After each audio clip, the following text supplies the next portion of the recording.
Investigasi Komisi Kepolisian Nasional atau Kompolnas menemukan sejumlah titik lemah terkait fasilitas keamanan Stadion Kanjuruhan, khususnya jalur evakuasi bagi penonton.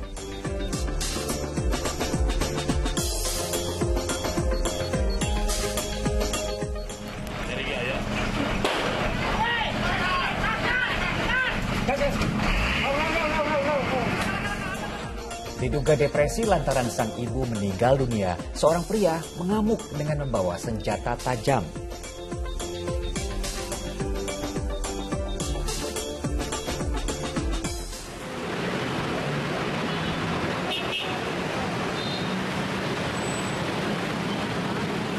Ya, para pengendara sepeda motor ini nekat melawan arah di jalur bus Transjakarta Senen Jakarta Pusat demi terhindar dari sanksi tilang.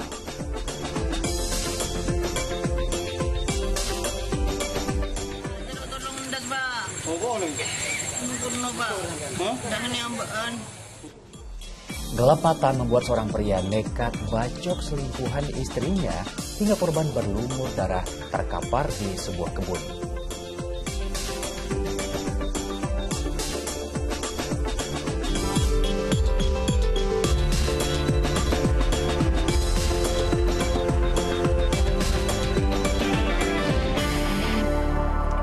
Halo, selamat pagi pemirsa. Senang sekali kami dapat kembali menemani Anda dalam Fokus Pagi edisi hari ini, Rabu tanggal 5 Oktober 2022. Bersama saya, Jamie Darusman. Dan saya Wanda Dwi Utari. Pemirsa, langsung saja kita awali informasi pertama di pagi hari ini. Buntut dari tragedi Kanjuruhan Malang, PSSI berikan sanksi kepada Arema FC dan panitia pelaksana pertandingan. Arema FC dilarang bertanding dengan dihadiri penonton saat menjadi tuan rumah dan harus bayar denda senilai 250 juta rupiah.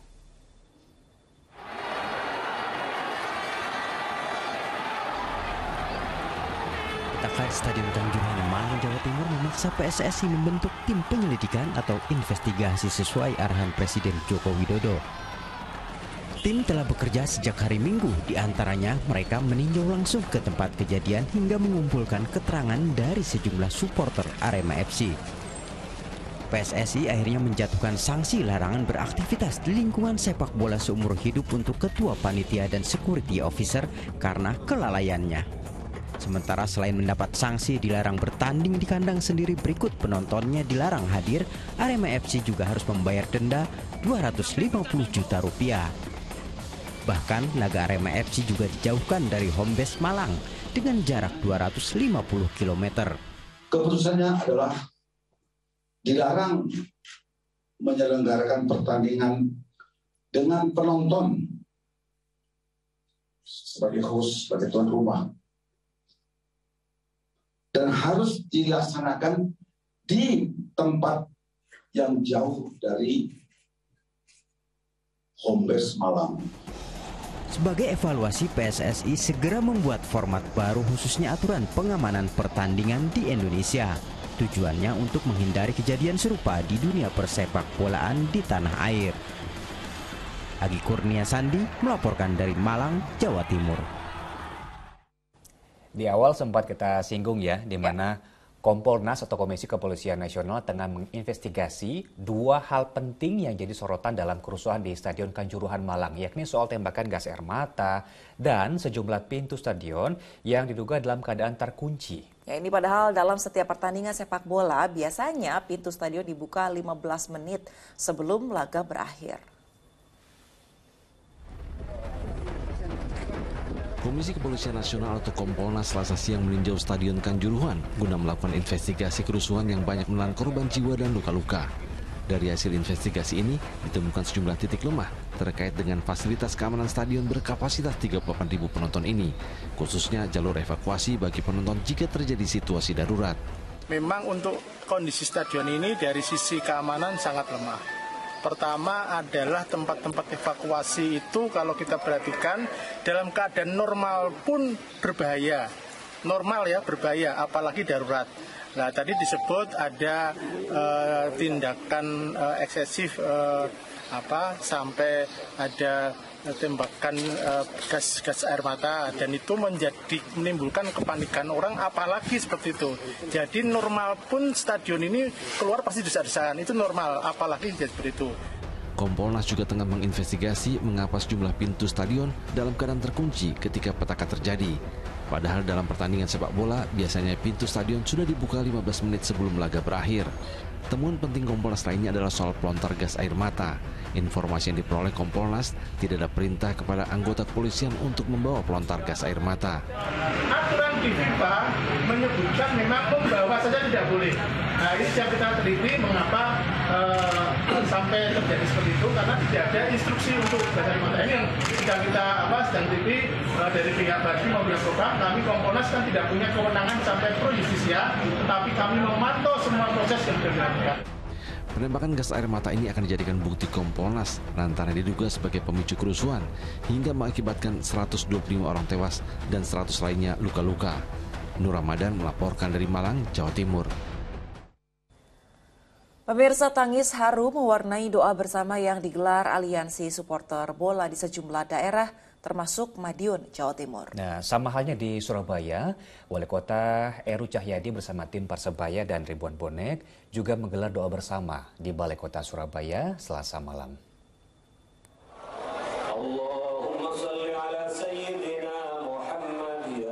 Wali Kota Surabaya Heru Cahyadi bersama tim Persebaya dan ribuan supporter bonek melaksanakan doa bersama untuk korban tragedi di Stadion Kanjuruhan Malang 1 Oktober lalu di halaman Balai Kota Surabaya Selasa malam. Selain mendoakan korban meninggal dunia dan terluka dalam tragedi itu, doa juga dipanjatkan untuk seluruh supporter di Indonesia agar menjaga perdamaian dan persaudaraan untuk sepak bola Indonesia yang lebih baik. Usai doa bersama, Wali Kota Surabaya bersama tim Persebaya dan ribuan bonek menyalakan ribuan lilin di depan gambar pita penuh bunga, bertuliskan "Tak ada sepak bola seharga nyawa", sebagai ungkapan duka cita yang mendalam atas tragedi Kanjuruhan yang menewaskan 125 orang tersebut. Karena kami juga ingin ini menjadi kejadian yang terakhir, tidak terjadi lagi di sepak bola Indonesia. Karena olahraga itu untuk menyatukan, bukan untuk menimbulkan perpecahan.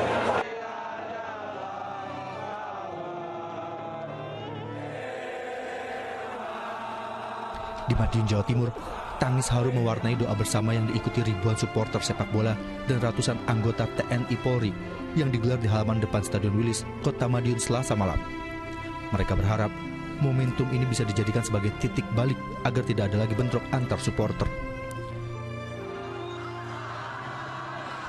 Sementara di Palembang, Sumatera Selatan, ribuan supporter Sriwijaya FC yang tergabung dalam Ultras Palembang menggelar doa bersama sembari menyalakan lampu serentak di lapangan sepak bola Komplek Pakri. Mereka berharap liga tetap bergulir dan memastikan akan tertib di setiap pertandingan yang digelar di Palembang. Tim Liputan melaporkan. Sementara itu, Tim Gabungan Independen Pencari Fakta atau TGIPF tragedi kerusuhan Stadion Kanjuruhan Malang memulai rapat koordinasi perdana pada malam tadi. Ya, tim yang dipimpin oleh Menko Polhukam Mahfud MD diawali dengan penyampaian pandangan 12 anggota untuk menyusun rencana investigasi. Rapat perdana Tim Gabungan Independen Pencari Fakta Tragedi Kerusuhan Stadion Kanjuruhan, Kabupaten Malang Selasa malam digelar di kantor Kementerian Menko Polhukam. Ketua TGIPF Mahfud MD menjelaskan tim akan segera bekerja mencari akar masalah dari kerusuhan. Hasil dari investigasi bentuknya beberapa rekomendasi agar setiap pertandingan sepak bola tidak ada lagi kerusuhan. Rekomendasi lainnya adalah sosialisasi dan pemahaman ke seluruh stakeholder sepak bola di tanah air seperti aparat keamanan, supporter, dan klub-klub sepak bola. Peristiwa tentang kerusuhan di pertandingan sepak bola selalu terjadi dan selalu dibentuk tim tetapi tidak pernah berubah.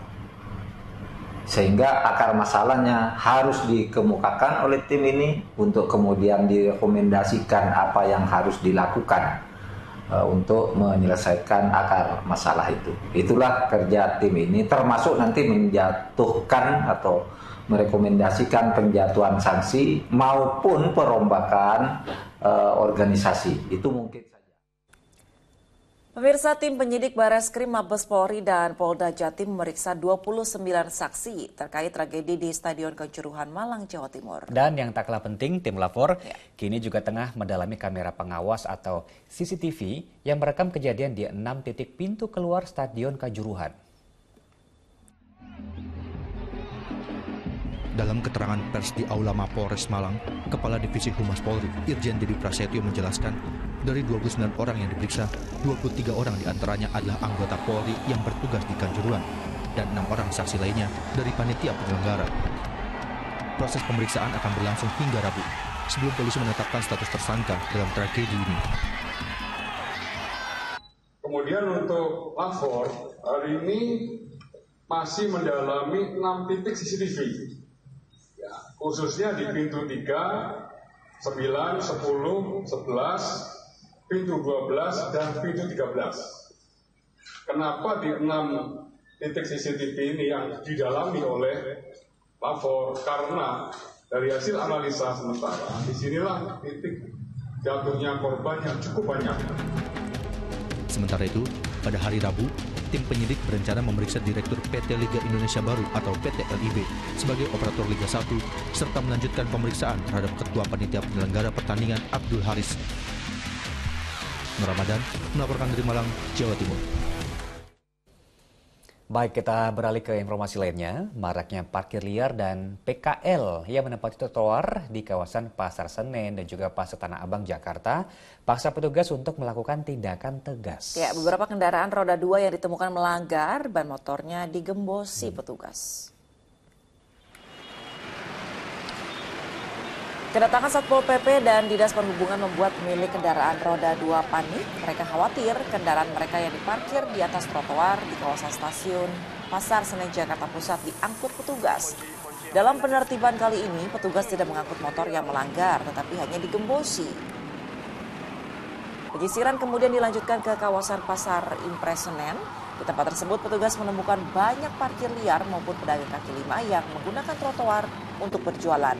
Kali ini petugas hanya memberikan imbauan agar pedagang membereskan dagangan mereka karena mengganggu pejalan kaki.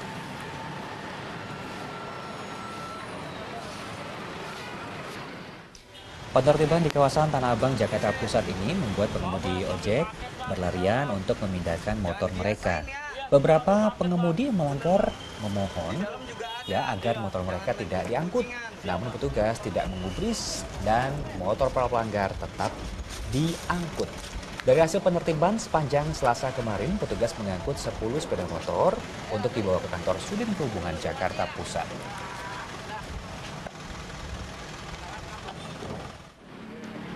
Putar balik dan melawan arah pengendara sepeda motor juga mewarnai operasi Zebra Jaya Polisi Lalu Lintas di jalur bus Transjakarta Keramat Raya Senen, Jakarta Pusat Selasa siang. Demi terhindar dari sanksi tilang, mereka nekat dan tanpa memperdulikan keselamatan diri serta pengendara lain.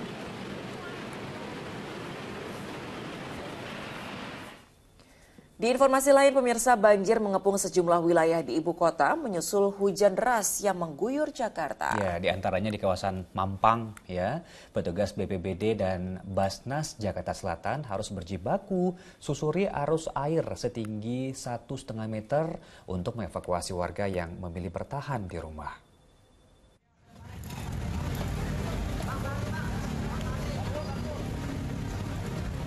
Sejumlah petugas BPBD dan Basnas Jakarta Selatan menyiagakan perahu karet untuk menolong warga di Komplek Polri Pondok Karya Mampang Perapatan.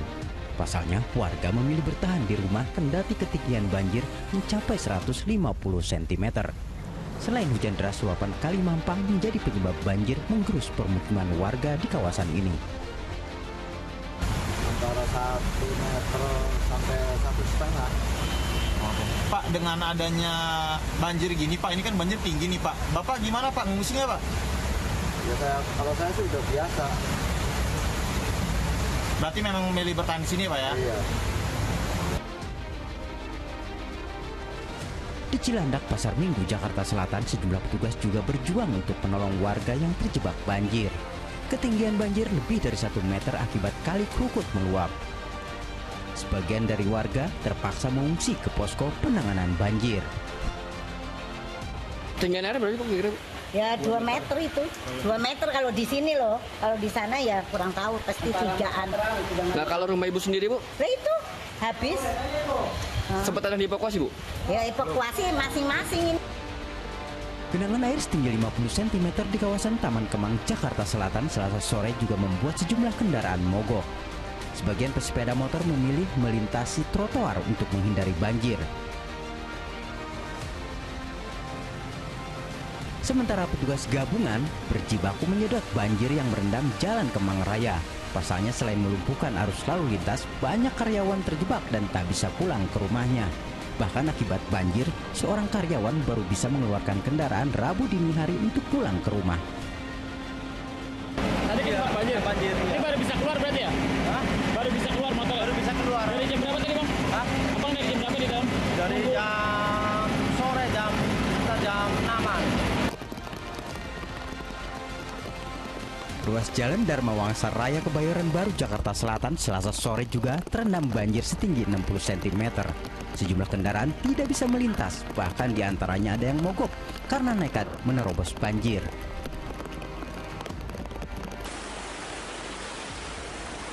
Hujan deras di ibu kota juga membuat air setinggi 40 cm menggenangi sebagian ruas jalan DI Panjaitan, Jakarta Timur. Kendaraan harus hati-hati dan perlahan saat melintasi banjir ini. Akibatnya kemacetan panjang pun tak terhindarkan. Tim Liputan melaporkan dari Jakarta. Ya, memang hujan deras yang kemarin mengguyur cukup merata ya, Betul. bukan hanya di ibu kota tapi juga daerah penyangganya, termasuk di kota Tangerang, Banten. Ini membuat akses Jalan Sultan Ageng Tirtayasa Kunciran juga terendam banjir. Nah, sementara di Bekasi, Jawa Barat, genangan air akibat hujan deras juga turut merendam sejumlah perumahan di Bekasi, Jawa Barat pada Selasa petang.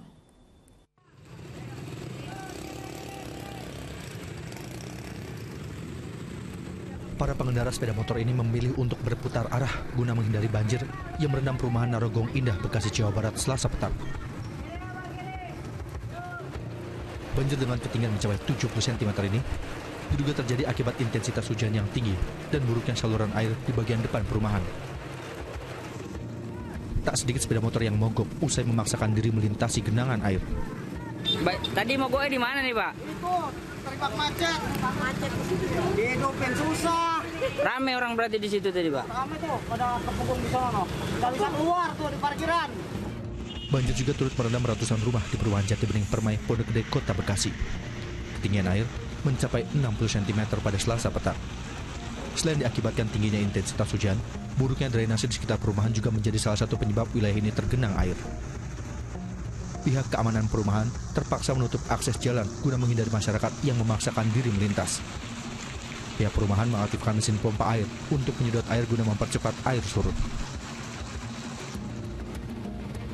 Sementara di kota Tangerang, Banten, banjir turut merendam akses Jalan Sultan Ageng Tirtayasa Kunciran.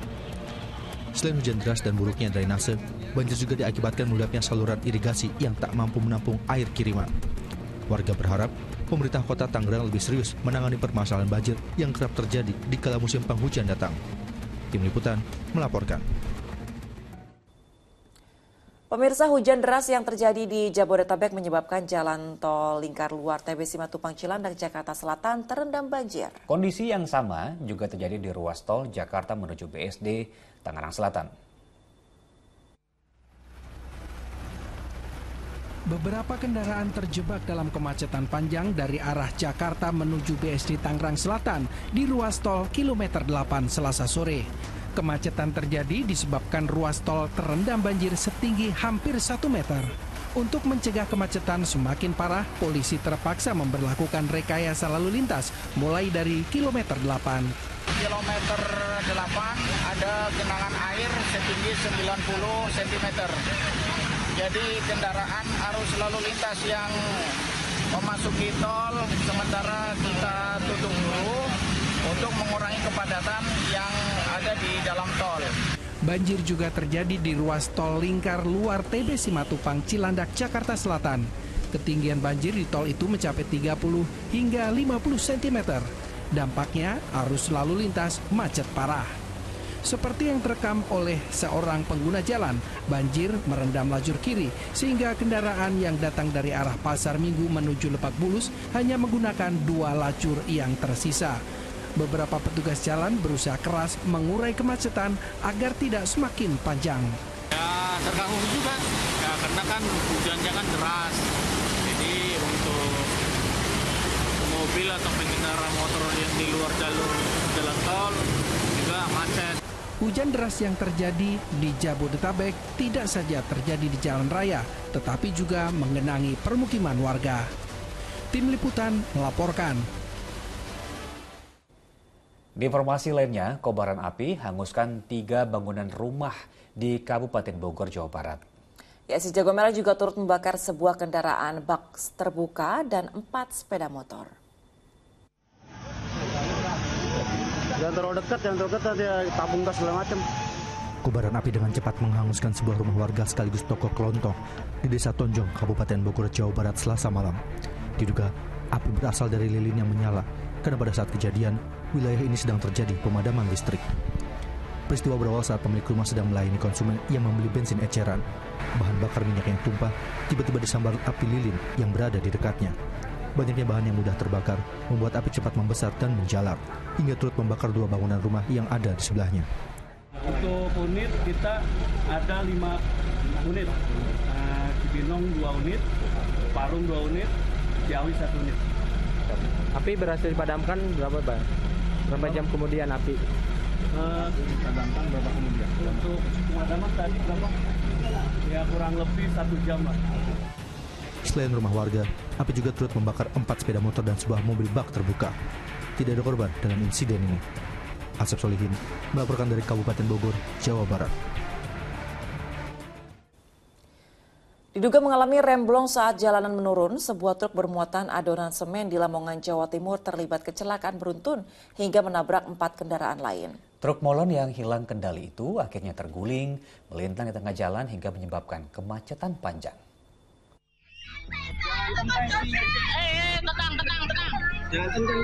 Kecelakaan beruntun ini terjadi di jalur Jombang Lamongan, tepatnya di Desa Girik, Kabupaten Lamongan, Jawa Timur. Sebuah truk bermuatan adonan semen diduga mengalami remblong saat jalanan menurun hingga menabrak 4 kendaraan lain. Truk molen yang hilang kendali akhirnya terguling melintang di tengah jalan hingga menutup akses jalan dari kedua arah. Usai kejadian, sejumlah warga berhamburan menyelamatkan penumpang minibus jenis Elf yang di dalamnya berisikan 13 orang termasuk balita. Keadaan terparah dialami sopir truk bermuatan ayam yang mengalami patah tulang karena terjepit badan truk. Beruntung, tidak ada korban jiwa dalam insiden ini. Beberapa orang yang terluka langsung dilarikan ke rumah sakit. Kendaraan yang pertama yang ditabrak adalah Elf, yang kedua adalah pol diesel bermuat ayam, yang ketiga adalah pol diesel bermuat pakan ternak yang dimaksud, dan yang keempat adalah berlawanan arah, ada pol diesel bermuatan kayu limbah. Petugas dan warga membutuhkan waktu lebih dari 2 jam untuk mengevakuasi kendaraan yang terlibat kecelakaan beruntun ini. Lamanya evakuasi membuat jalur poros Lamongan Jombang macet total.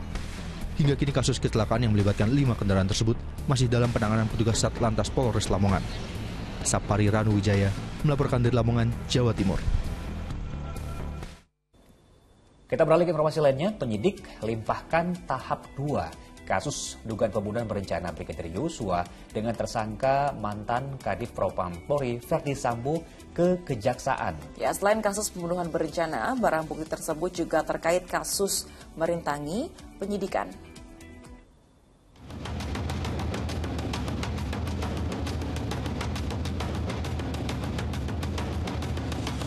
Penyidik Bareskrim Polri menyerahkan barang bukti kasus pembunuhan berencana terhadap Brigadir Nofriansyah Yosua Huta Barat kepada Kejaksaan Negeri Jakarta Selatan pada hari Selasa. Barang bukti yang diserahkan antara lain 3 pucuk pisau serta magazin, peluru tajam dan pakaian para tersangka, baik yang disita di Magelang, Jawa Tengah maupun di Jakarta. Barang bukti tersebut merupakan gabungan dari 12 berkas perkara milik 11 tersangka. Dengan rincian 5 tersangka kasus pembunuhan berencana dan 7 tersangka kasus merintangi penyidikan. Jadi barang bukti itu kan ada banyak terkait dengan 2 TKP ya yang ada di Semarang dan di Jakarta Selatan ya. Itu semua barang bukti akan diserahkan tentu sesuai dengan daftar barang bukti. Misalnya saja seperti alat-alat yang digunakan dalam melakukan satu kejahatan ya kan. Barang bukti apa saja dibawa dan digunakan pada saat kejadian perkara. Itu yang diserahkan pada hari ini ya. Baju, ya saya tidak bisa merinci lah, ada pistol, mungkin ada peluru yang seperti itu.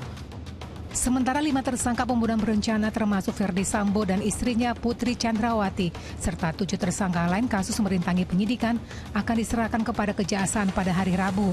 Kejaksaan Agung telah menyiapkan 30 orang jaksa penuntut umum untuk perkara pembunuhan berencana dan 43 orang jaksa penuntut umum untuk perkara merintangi penyidikan. Muhammad Nur melaporkan dari Jakarta. Ya, sementara itu pemirsa, menjelang pelimpahan tahap 2, 3 tersangka kasus pembunuhan berencana terhadap Brigadir Nofriansyah Yosua Huta Barat menjalani pemeriksaan kesehatan di Mabes Polri Selasa sore. Ketiga tersangka dinyatakan sehat dan siap untuk jalani pelimpahan ke Kejaksaan Negeri Jakarta Selatan. Dengan tangan terborgol, 3 tersangka kasus pembunuhan terhadap Brigadir Yosua, masing-masing Barada Richard Eliezer, Brigadir Ricky Rizal, dan Kuat Ma'ruf jalani pemeriksaan kesehatan. Nah, hal ini dilakukan oleh penyidik menjelang pelimpahan tahap 2 yang akan dilaksanakan pada hari Rabu pagi. Hasilnya, ketiga tersangka dalam kondisi sehat, siap jalani pelimpahan ke Kejari Jaksel. Ya, sesuai Kitab Hukum Acara Pidana, setelah pelimpahan tahap kedua, jaksa lantas menyusun surat dakwaan dan selanjutnya dilimpahkan ke pengadilan untuk segera diadili.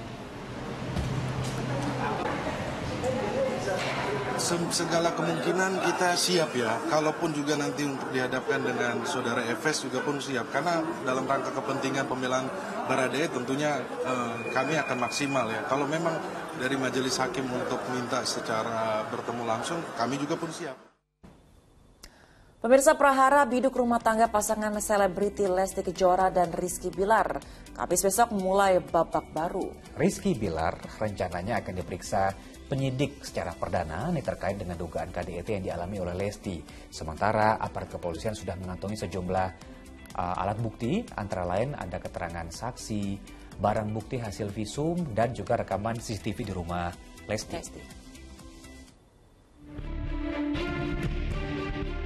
Kondisi rumah pasangan selebriti Lesti Kejora dan Rizky Bilar Selasa pagi pasca olah TKP yang digelar aparat penyidik Polres Metro Jakarta Selatan tampak sepi dan kosong.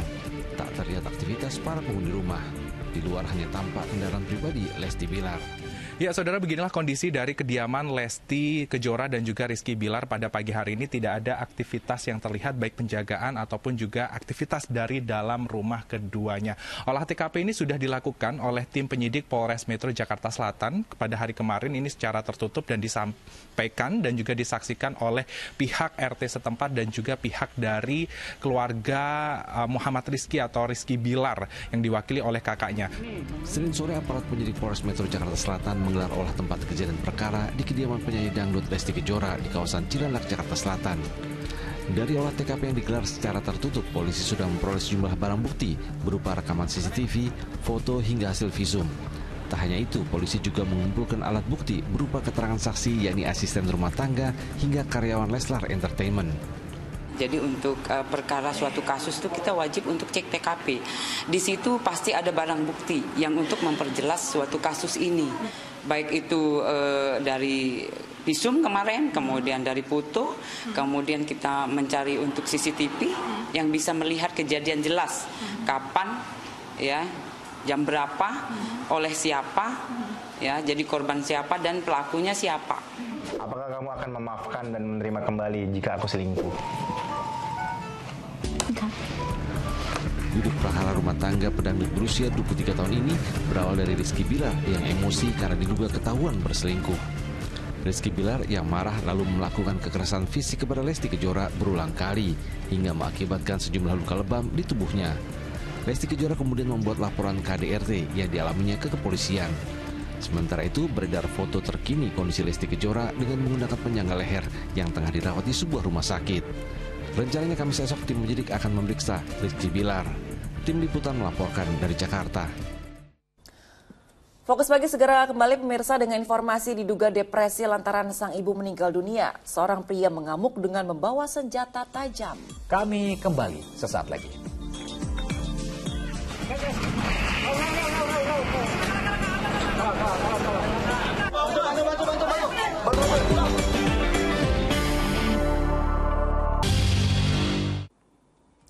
Anda kembali menyaksikan Fokus Pagi bersama saya Wanda Dwi Utari. Pemirsa tak kuasa menahan emosi cemburu. Seorang suami di Lumajang, Jawa Timur nekat membacok seorang pria hingga terluka parah. Pelaku gelap mata lantaran sang istri diduga berselingkuh dengan korban sejak beberapa bulan terakhir.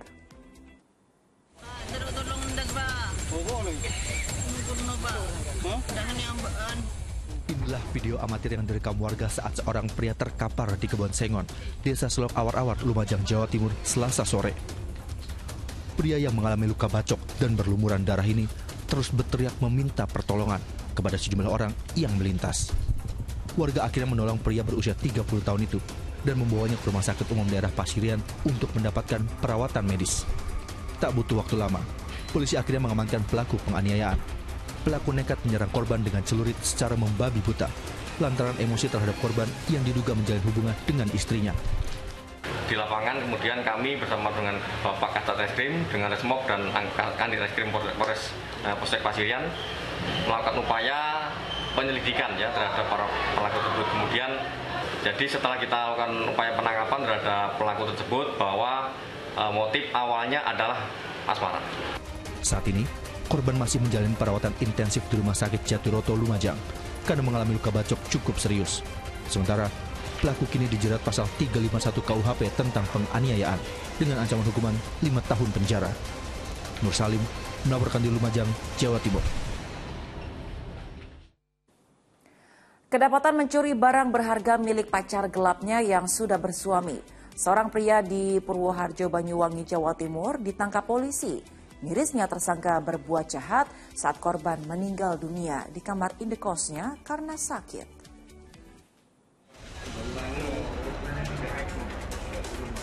Polisi langsung memeriksa jasad wanita berusia 41 tahun yang meninggal dunia di kamar indekosnya di kawasan Purwoharjo, Banyuwangi, Jawa Timur. Dari hasil penyelidikan, petugas tak menemukan tanda-tanda kekerasan di tubuh korban. Bahkan tim medis memastikan wanita ini tewas karena penyakit yang dideritanya. Korban yang masih bersuami tersebut ternyata tinggal bersama lelaki lain di tempat ini. Saat korban meninggal dunia, seorang lelaki diduga selingkuhannya mencuri barang berharga milik almarhumah seperti telepon genggam dan cincin serta surat berharga lainnya. Pencurian tersangka terungkap saat suami korban dan polisi yang datang ke TKP mencari keberadaan barang berharga milik korban untuk kepentingan penyelidikan. Tersangka tersebut ya tidak punya Pak, jadi korban tidak punya HP, yang punya saya. Namun setelah mungkin berhari besoknya kita cek, kita lihat ternyata HP itu milik dari korban. Korban dan tersangka yang memiliki hubungan terlarang tersebut belakangan sudah tinggal bersama di kamar indekos sejak 3 bulan terakhir. Taufik Ferdiansyah melaporkan dari Banyuwangi, Jawa Timur. Terbakar cemburu, seorang pria di Lampung Tengah membunuh suami mantan istrinya. Korban tewas setelah dihujani tikaman pisau oleh tersangka.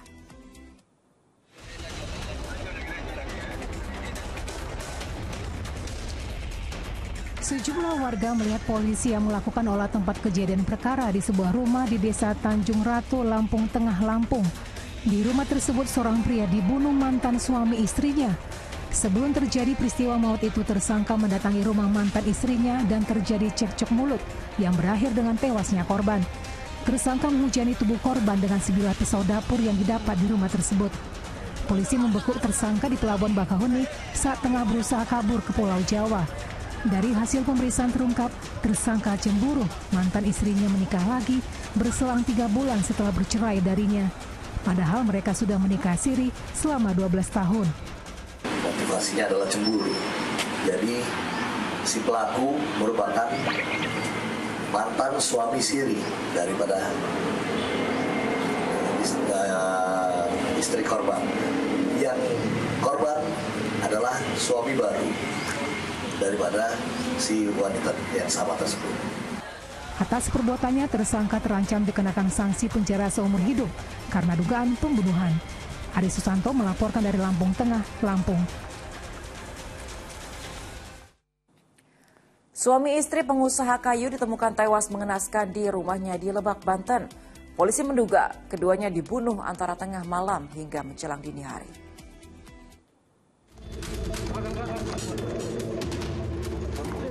Petugas dari Polres Lebak mengevakuasi jenazah suami istri yang tewas di rumahnya di Kampung Nanggerang, Lebak, Banten Selasa pagi. Jasad suami istri pengusaha kayu itu ditemukan dalam keadaan mengenaskan oleh karyawan korban yang hendak membuka toko. Iya, kan nggak nyaut-nyaut. Saya kan ini berdua, biasanya kalau nggak bapak gitu. Emak kan ya yang nyaut. Ini nggak ada nyaut-nyaut. Saya lihat dari lubang ini. Saya tuh ada di dalam lagi tidur. Saya mungkin kemarin kan kegerimisan, biasanya kan langsung sakit. Jadi saya sakit. Namun saat pintu dibuka, didapati kedua korban sudah tak bernyawa dengan luka di sekujur tubuhnya. Polisi yang memeriksa menduga serangan yang merenggut nyawa pasangan suami istri itu terjadi antara tengah malam hingga dini hari. Kejadian ini dimungkinkan terjadi sekitar tengah malam atau subuh, dan diketahui oleh salah satu saksi yang memang ingin belanja di warung korban sekitar jam 10.30. Untuk mengusut motif pembunuhan tersebut, polisi memeriksa sejumlah orang sebagai saksi. Sementara untuk mengungkap penyebab dan waktu kematian, jenazah kedua korban dibawa ke Rumah Sakit Umum Derajat Prawira Negara Serang untuk diotopsi. Arin Maranus melaporkan dari Lebak, Banten. Di informasi lain, pemirsa, seorang ibu di Sragen, Jawa Tengah tega menghabisi nyawa putra kandungnya. Korban dibunuh saat tengah tertidur lelap di teras rumah.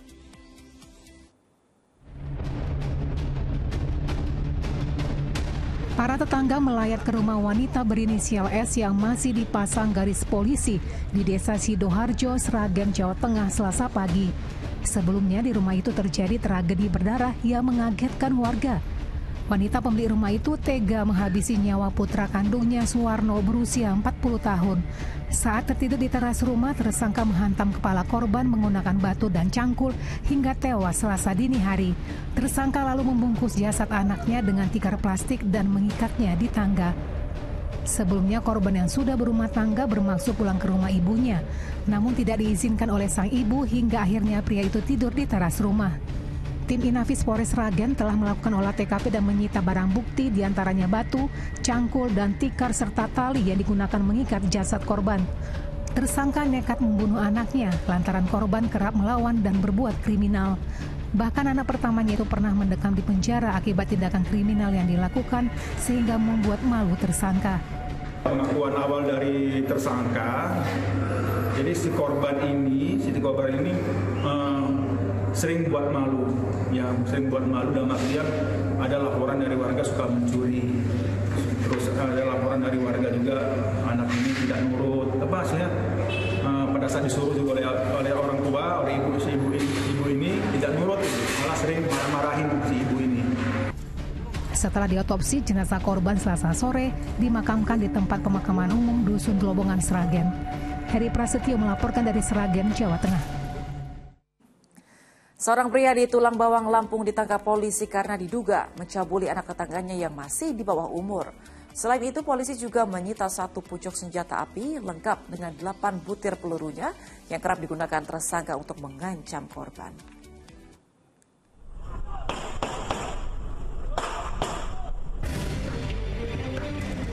Polisi terus meletuskan tembakan peringatan ke udara untuk bisa menangkap seorang pria warga kawasan Tulang Bawang, Lampung pada Selasa dini hari. Pria 38 tahun ini ditangkap karena diduga mencabuli seorang bocah perempuan berusia di bawah umur yang masih tetangganya. Tak cukup menangkap tersangka, rumahnya pun digeledah polisi, sebab tersangka dilaporkan mengancam korban dengan senjata api. Dari hasil penggeledahan, polisi menyita 1 pucuk senjata api rakitan, berikut 8 butir pelurunya.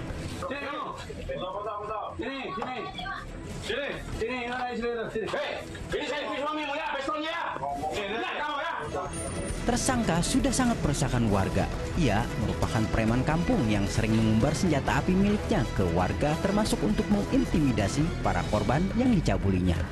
Dugaan terjadinya tindak pidana pencabulan anak di bawah umur yang mana pada saat itu tersangka W ini melakukan pengancaman terhadap korban menggunakan senpi rakitan. Kasus pencabulan ini terungkap setelah korban mengadu ke orang tuanya dan melaporkannya ke polisi. Atas perbuatannya, tersangka dijerat pasal berlapis tentang perlindungan anak dan kepemilikan senjata api ilegal dengan ancaman hukuman 20 tahun penjara. Aris Susanto melaporkan dari Tulang Bawang, Lampung. Seorang pria di Padalarang, Bandung Barat, Jawa Barat Selasa sore mengamuk dengan membawa senjata tajam. Pelaku yang meresahkan warga berhasil dilumpuhkan aparat kepolisian yang mengepung rumahnya. Suasana sempat mencekam karena warga harus dievakuasi dari lokasi kejadian. Penduduk di kawasan Padalarang, Kabupaten Bandung Barat, Jawa Barat gempar lantaran seorang pria mengamuk dengan membawa senjata tajam. Suasana makin mencekam lantaran seorang anggota Polres Cimahi terluka terkena lemparan batu pelaku. Situasi ini memaksa aparat gabungan dari kepolisian, TNI, BPBD hingga petugas damkar diterjunkan untuk melumpuhkan lelaki berusia 50 tahun itu. Guna mengantisipasi jatuhnya korban, seluruh warga yang berada di sekitar rumah pelaku dievakuasi ke tempat aman. Tak mudah bagi petugas untuk melumpuhkan pelaku dan butuh waktu sekitar 6 jam, meski berbagai upaya telah dilakukan.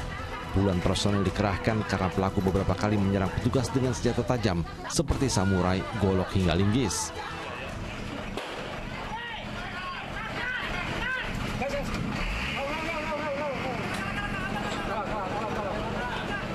Pelaku akhirnya menyerah setelah aparat mengeluarkan tembakan peringatan dan penyemprotan air.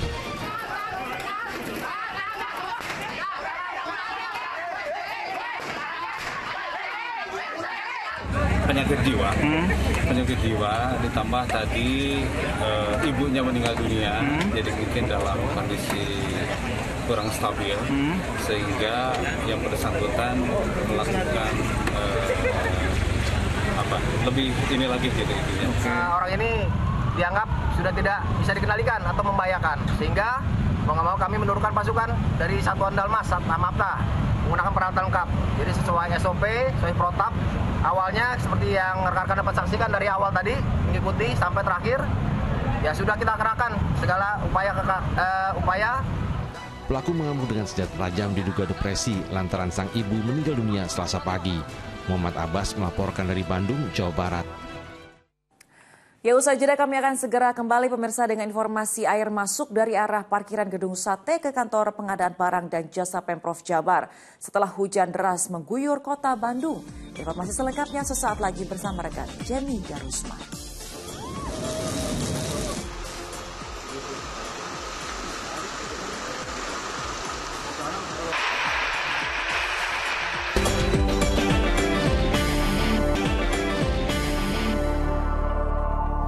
Jimmy Darusman kembali menemani Anda dalam Fokus Pagi. Pemirsa, kita lanjut menyimak informasi di hari ini. Ada 9 bangunan rumah serta sebuah kantor di Kelurahan Kota Makassar, Sulawesi Selatan, ludes dilalap si jago merah. Kepulan asap pekat disertai kobaran api membubung di atap atau di atas rumah yang terbakar di Jalan Gunung Bawah Karaeng, Kota Makassar pada Selasa siang. Amukan si jago merah membuat warga panik. Petugas damkar terjunkan 28 unit mobilnya ke lokasi untuk menjinakkan api. Petugas dibantu warga berjibaku melokalisir si jago merah agar tak merembet ke bangunan lain. Akibat kebakaran ini, 10 bangunan terdiri dari 9 rumah dan sebuah kantor kelurahan hangus tak tersisa. Dugaan sementara penyebab kebakaran akibat hubungan pendek dari arus listrik.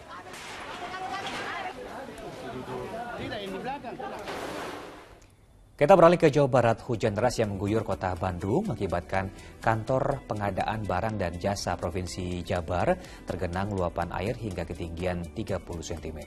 Sementara di kawasan kota Cimahinya, sejumlah warga harus berjuang untuk menyelamatkan kendaraan sepeda motor yang terseret arus banjir.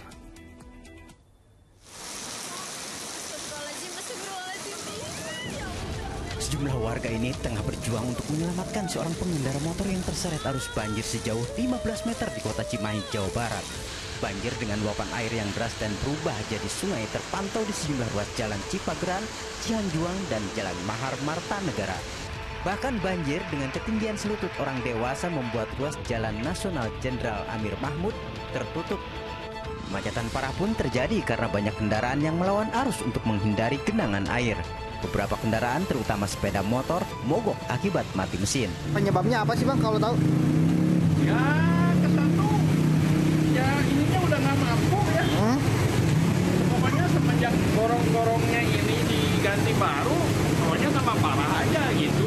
Tak hanya ruas jalan, banjir kiriman juga merendam ratusan rumah warga di kota Cimahi. Ketinggian air mencapai 1 meter. Bahkan aliran deras air kiriman dari hulu cepat menggenangi permukiman warga, menyusul meluapnya Sungai Cibabat dan Sungai Cibaligo akibat hujan deras yang mengguyur wilayah tersebut. Nggak ada saluran. Gitu. Kalau misalnya ada saluran air kan dari masih penyebab dari atas masih bisa malah kanan kirinya. Ya, sementara cuma ada yang kiri aja, yang sebelah depan rumah nggak ada. Sementara rekaman video amatir petugas memperlihatkan derasnya arus banjir dari arah parkiran gedung sate ke kantor pengadaan barang dan jasa Pemprov Jawa Barat. Para pegawai pun berupaya menyelamatkan barang dan dokumen penting agar tidak kebanjiran. Dokumen berkas aman ya, saya rasa kalau dokumen mah aman, karena kita kan udah pakai yang digital gitu. Kalau dokumen mah aman sih, kalau untuk pelayanan nggak masalah, pelayanan bisa tetap berjalan. Ada kerusakan nggak sih Pak? Kerusakan kayaknya enggak ya, ini hanya genangan aja, genangan air.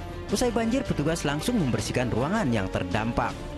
Muhammad Abbas dan Muhammad Rizal melaporkan dari kota Cimahi dan Bandung, Jawa Barat. Sementara di Sulawesi Barat, pemirsa, hujan deras disertai angin kencang menyebabkan sebuah pohon besar di kawasan Polewali Mandar tumbang menimpa puluhan makam. Di kota Bandung, puluhan makam rusak setelah turap sungai di samping makam ambrol usai hujan deras.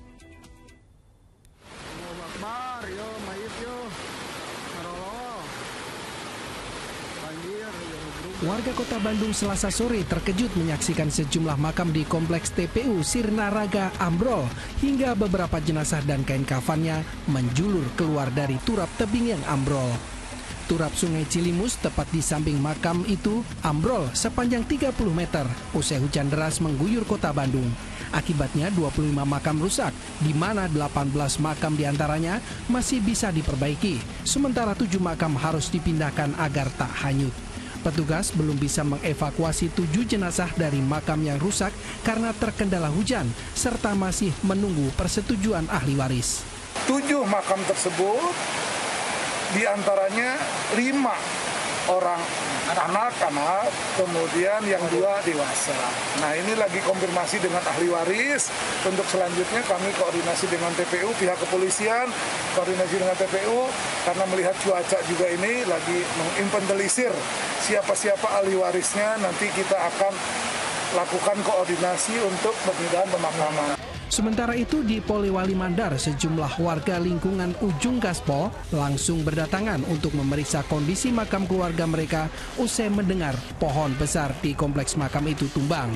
Pohon berusia ratusan tahun itu tumbang usai hujan deras disertai angin kencang melanda wilayah Polewali Mandar sejak Senin sore.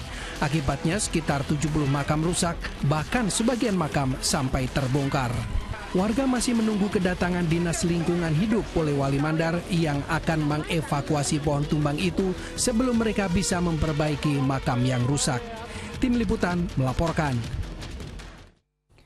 Sama halnya di ibu kota, pohon setinggi 20 meter di Taman Suropati Menteng, Jakarta Pusat juga tumbang.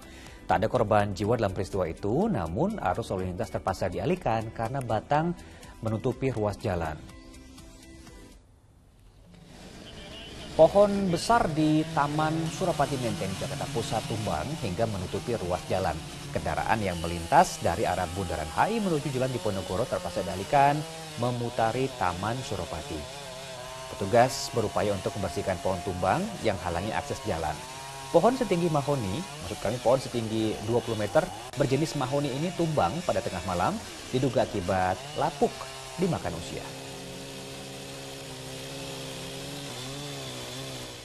Sementara itu, hujan deras yang mengguyur Kabupaten Purwakarta menyebabkan sejumlah ruas jalan terendam banjir. Akibatnya beberapa kendaraan mogok dan terpaksa berbalik arah. Genangan banjir setinggi setengah meter terjadi di beberapa jalan utama di Kota Purwakarta, Jawa Barat. Seperti yang terjadi di Jalan Terusan SMP 2, Jalan KNPI, serta Jalan IP Gandamanah. Banjir terjadi setelah hujan deras turun sejak Selasa siang hingga sore hari. Beberapa kendaraan nekat menerobos, namun ada juga yang harus berbalik arah untuk mencegah mesin kendaraannya mogok. Tengah-tengah mogok? Nggak kuat. Kenapa nggak lewat jalan lain? Apa nggak tahu? Nggak tahu, kirain di sini nggak ada banjir. Oh, ini kena got. Jalannya nggak ketutupan gitu, Pak? Nggak kelihatan jalannya? Nggak kelihatan itu, got. Jadi jatuh, Bapak? Jatuh. Bukan saja karena curah hujan yang tinggi, penyebab lain banjir adalah minimnya daya tampung saluran air sehingga air meluber ke jalanan. Zainal Arifin melaporkan dari Purwakarta, Jawa Barat. Di Kalimantan Barat, banjir hingga setinggi 2 meter merendam ratusan rumah di Kecamatan Serawai, Kabupaten Sintang. Kita simak tim gabungan berpatroli ke area yang dilanda banjir di Kecamatan Serawai, Kabupaten Sintang pada Selasa pagi. Banjir akibat meluapnya Sungai Kapuas karena tak lagi mampu menampung debit air hujan.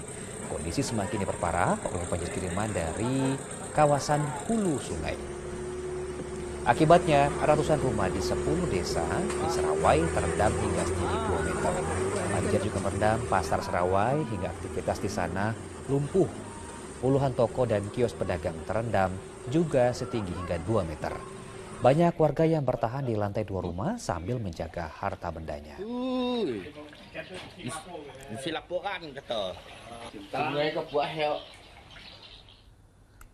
Lain lagi di kawasan DIY, Daerah Istimewa Yogyakarta, tebing setinggi 70 meter di Jatimulyo, Kabupaten Kulon Progo, longsor dan menutupi ruas jalan. Akibatnya warga di 2 dusun terisolir karena akses jalan yang terputus. Tebing setinggi 70 meter dengan lebar sekitar 50 meter di Kelurahan Jatimulyo, Kabupaten Kulon Progo, tiba-tiba longsor setelah diguyur hujan lebat. Material longsor berupa tanah dan bebatuan terjun ke bawah dan menutup jalan desa menuju Pedukuhan Pringtali setinggi hingga 4 meter. Akibatnya warga di Dusun Pringtali dan Dusun Sumberrejo terisolasi, sebab jalan itu merupakan akses satu-satunya warga menuju kelurahan maupun kota. Warga yang hendak menuju SD Negeri Pringtali dan Pasar Ngasem harus memutar jalan hingga 3 km. Akses jalan ke Pedukuhan Pringtali tidak bisa dilewati, terus ke Pasar Pringtali juga tidak bisa dilewati, sama ke SD Pringtali juga tidak bisa dilewati. Jadi terisolir ya Mas ya?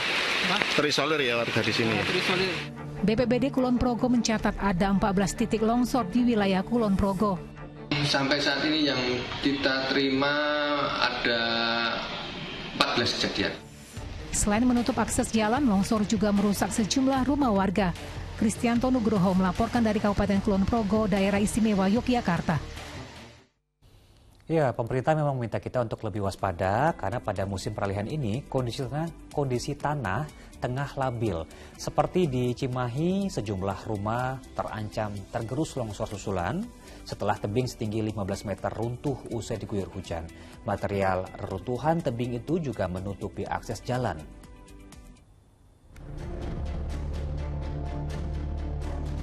Warga berusaha membuat turap dari karung berisi batu dan pasir di sepanjang dinding tebing di Kampung Tegal Kawung, Kelurahan Cipageran, Kota Cimahi yang longsor. Tebing setinggi 15 meter itu sebelumnya runtuh usai hujan lebat mengguyur kawasan ini. Sedikitnya 4 rumah di dekat tebing menggantung dan terancam runtuh jika terjadi longsor susulan. Selain itu, material runtuhan juga menutup akses jalan warga. Demi keamanan, 13 orang dari 4 kepala keluarga terpaksa diungsikan sementara. Ada jalan atau ada akses warga yang terganggu. Sekarang lagi diadakan pengerjaan, diadakan tindakan tanggap darurat dari dinas terkait yaitu DPKP. Sementara itu di Sukahening, Tasikmalaya, tebing setinggi 20 meter juga longsor hingga membahayakan 2 rumah warga di atasnya. Longsor ini terjadi setelah hujan deras mengguyur wilayah Tasikmalaya sejak Senin sore. Pemilik khawatir rumah mereka akan runtuh jika terjadi longsor susulan lantaran intensitas hujan di wilayah itu masih tinggi. hujan dari jam 3 sampai jam 7, nggak berhenti-berhenti. Dari sana air ke sini penuh, semuanya dari atas ke bawah, dari sana mentok. Air di sini nggak masuk. Nggak masuk, airnya meluap. Sananya ada totokan tadi. Untuk air juga, airnya meluap. Meluap terus airnya longsor. Longsor. Warga yang rumahnya terdampak berharap pihak berwenang segera memasang bronjong atau turap penahan tebing agar tidak terjadi longsor susulan. Muhammad Abbas dan Eko Setiabudi melaporkan dari kota Cimahi dan Tasikmalaya, Jawa Barat. Baik, kita jeda lagi sejenak. Sejumlah informasi penting dan menarik lain akan hadir usai pariwara. Di antaranya pada ajang kualifikasi Piala Asia U17 2023, Timnas Indonesia akan hadapi ujian berat pada laga kedua dengan hadapi Uni Emirat Arab di Stadion Pakansari Bogor, Jawa Barat. Sesaat lagi.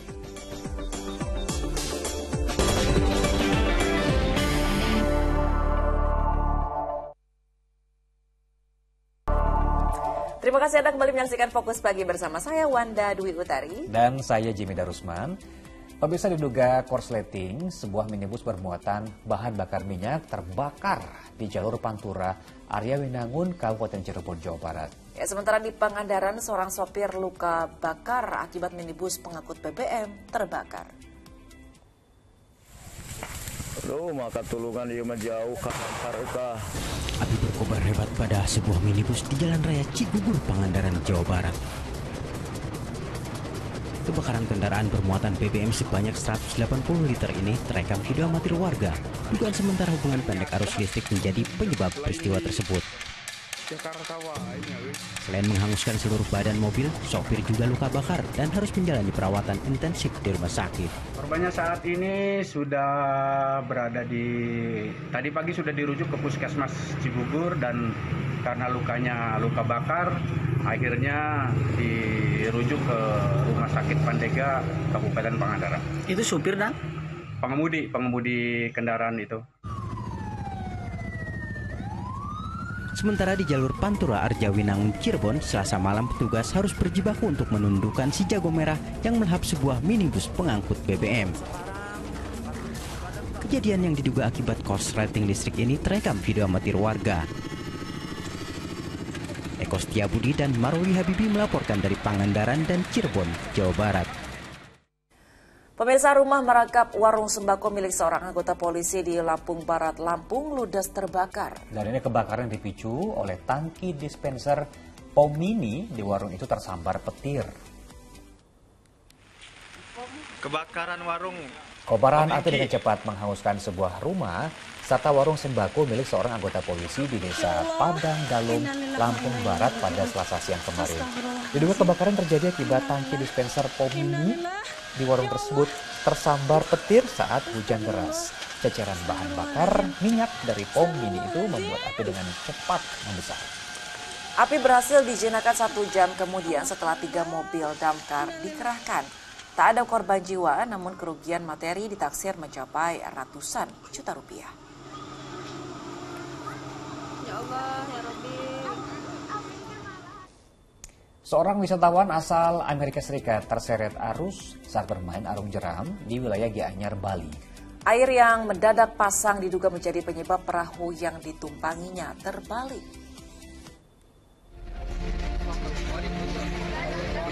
Duka dirasakan sejumlah wisatawan asing yang kehilangan seorang rekannya akibat terbalik saat bermain arung jeram. Insiden bermula Senin sore saat 10 wisatawan asing bermain arung jeram dengan 2 perahu karet di aliran Sungai Ayung, Gianyar, Bali. Namun tiba-tiba air sungai pasang dan membuat perahu yang ditumpangi terbalik.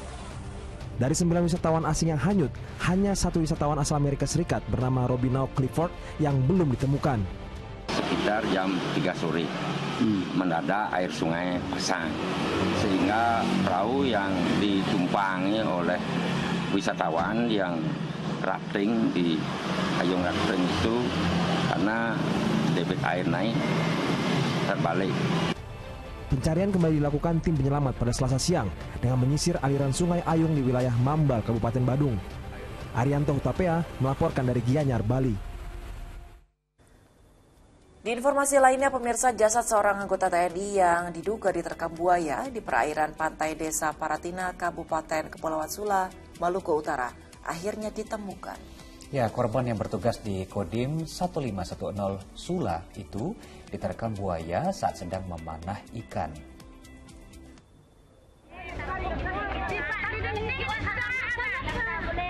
Jenazah anggota personil Kodim 1510 Sula, Maluku Utara bernama Lahar Jilun Farjan dievakuasi oleh tim SAR gabungan dari perairan pantai Desa Paratina, Kecamatan Sulawesi, Kabupaten Kepulauan Sula, Selasa siang.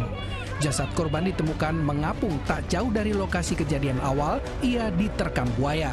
Setelah dievakuasi, jasad korban diserahkan pada pihak keluarga. Operasi SAR hari kedua terhadap satu orang pemancing yang diterkam buaya sudah berhasil diketemukan dalam keadaan meninggal. Korban diketemukan meninggal kurang lebih sekitar 0,45 nautical mile dari lokasi terjadinya diterkamnya buaya. Peristiwa naas itu terjadi Senin siang. Korban yang tengah memanah ikan bersama sejumlah rekannya tiba-tiba diserang seekor buaya. Teman korban yang melihat peristiwa itu berusaha menarik korban, namun binatang reptil itu menyeret korban ke dalam air hingga korban hilang. Juri Samaneri melaporkan dari Kepulauan Sula, Maluku Utara.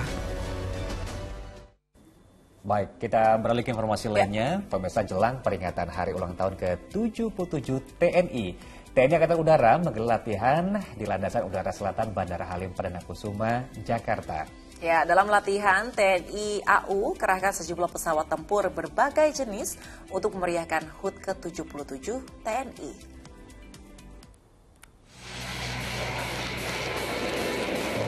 Sejumlah pesawat tempur berbagai jenis mulai dari Raider 5, jet tempur F-16, Jupiter, Army, Navy, hingga Rotary Aircraft bersiap untuk latihan penerbangan di Landasan Udara Selatan Halim Perdana Kusuma, Jakarta Timur. Sejumlah pesawat kemudian lepas landas dengan membawa bendera merah putih. Yang pertama, Raider Flight terdiri dari 8 F-16 gabungan dari Skadron 16, Skadron 3 dan Skadron 14 sudah melaksanakan misinya. Pengerahan berbagai pesawat tempur TNI AU dalam rangka untuk memeriahkan HUT ke-77 TNI pada 5 Oktober. Presiden Joko Widodo sedianya memimpin langsung upacara peringatan HUT ke-77 TNI di Istana Negara. Abdul Haris melaporkan dari Jakarta. Ya, dan untuk mengetahui situasi terkini jelang upacara peringatan hari ulang tahun ke-77 TNI, sudah ada reporter Teatrika Putri dan juru kamera Ahmad Hilman di depan Istana Negara, Jakarta. Selamat pagi Teatrika, silakan laporannya.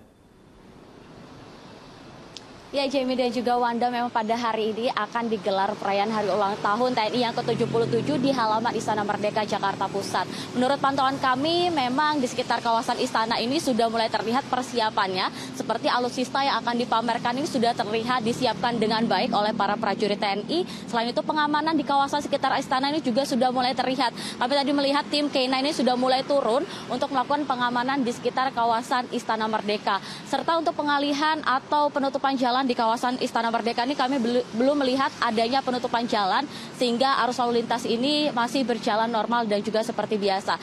Selain upacara hari ulang tahun TNI juga nantinya akan ada atraksi yang akan dilakukan oleh TNI Angkatan Udara nih Jimmy dan juga Wanda, di mana nanti Presiden Joko Widodo akan menyaksikan secara langsung seperti fly past dari pesawat tempur F-16, lalu juga akan ada atraksi helikopter yang akan membawa Giant Flag serta akan ada akrobatik dari tim Jupiter, di mana tim Jupiter ini merupakan tim akrobatik dari TNI Angkatan Udara.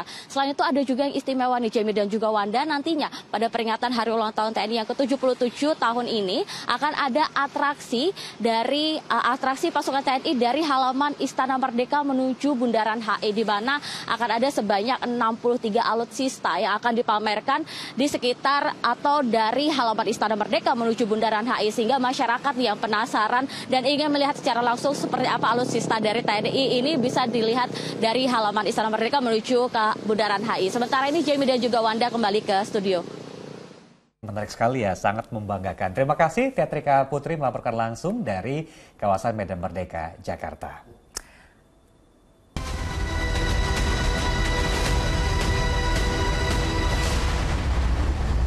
Didukung oleh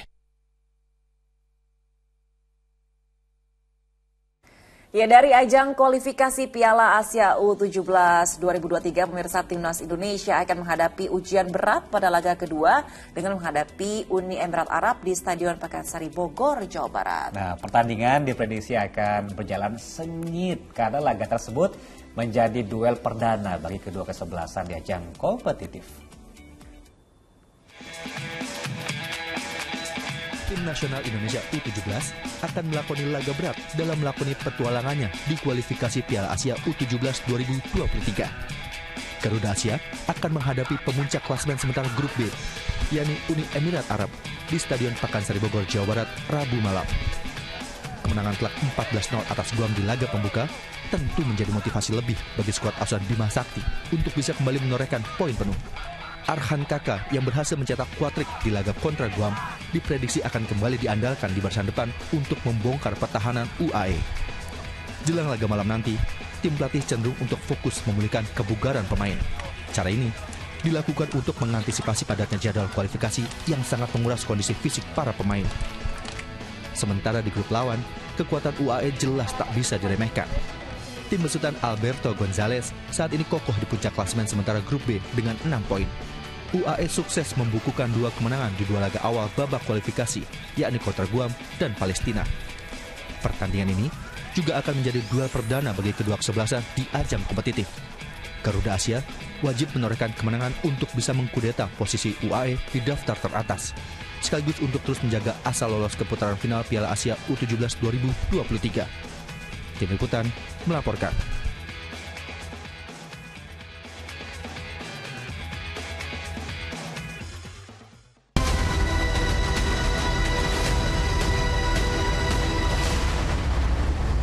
Didukung oleh Pemirsa, saksikan kualifikasi AFC U17 Asian Cup Bahrain 2023 di mana Indonesia versus United Arab Emirates pada malam ini, Rabu 5 Oktober pada pukul 19.30 waktu Indonesia Barat. Ya, ini live dan eksklusif di Indosiar dan juga video, tanpa penonton, tanpa supporter, dukung Timnas U17 dari rumah saja, Indonesia juara. Dan pemirsa, laporan tadi sekaligus menutup jumpa kita dalam Fokus Pagi hari ini. Jangan lupa untuk tetap kencangkan prokes ya. Dan kita bisa menyaksikan info terkini cegah corona hanya di video. Caranya?